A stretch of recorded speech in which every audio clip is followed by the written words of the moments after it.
Hello and a very warm welcome to Meghan and Harry News YouTube channel. So, Byline Times have released more information in regards to Dan Wootton, one of the main presenters who attacked Meghan and Harry constantly, and as mentioned earlier, has connections with the firm. Here we see Dan Wootton was a serial bully at The Sun, but bosses promoted him as complaints were silenced. So, this has all the hallmarks of someone who is protected by the establishment. We won't go into all the sordid details of this allegations. I'll leave a link to the second part of the article below in the comments and description, but what interests me is the links to the firm. As someone said on social media, why is every scandal in the UK tabloid press always lead to the royal family? Byline Times have been talking to quite a few people behind the scenes, it says here. Byline Times have now spoken to multiple former editorial and support staff at Britain's biggest tabloid, many of whom are fearful of being identified after their experiences working at Murdoch-owned News UK, which, with one left suicidal, another suffering stress-induced hair loss, and others deserting the industry.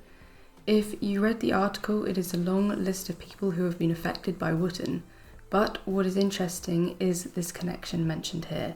It says, the list of complaints about Wootton did not stop News UK from promoting him and giving him pay rises, and even more prominent positions at the newspaper. But he had a decisive falling out with the current editor, Victoria Newton. In February 2020, on her first day in the role, Wootton left Newton furious by demanding she promote him, prompting a cute move by the new editor, who reached out to Wootton's best remaining royal contact and placed them on a special retainer, ensuring that they dealt exclusively with her. A source said this was the beginning of the end for Dan at The Sun. He didn't like having the same move pulled on him that he had done to so many other contacts of other people. Now, who is Victoria Newton, who he fell out with, and who stole his best remaining royal contact? Which means someone you pay money for information.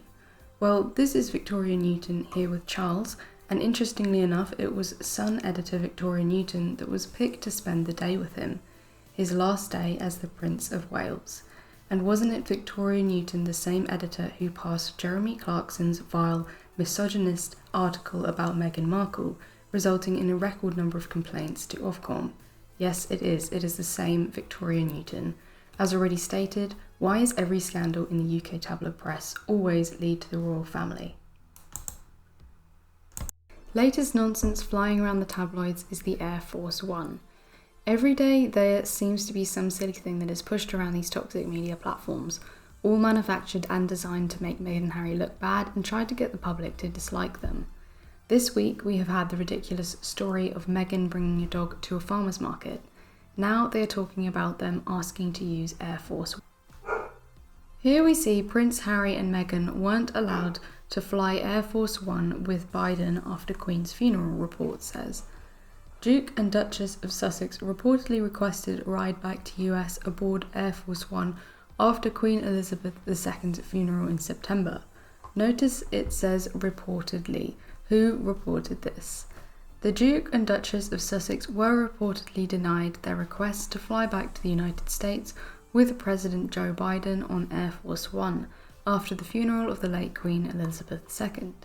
According to a new report from the Daily Mail, this is the same Daily Mail that Meghan has taken to court, the same Daily Mail that spearheads the daily smear campaign against Meghan and Harry, with reporting that has been proven to be illegal. The same Daily Mail that had to award Meghan $1 million for their illegal invasion of privacy.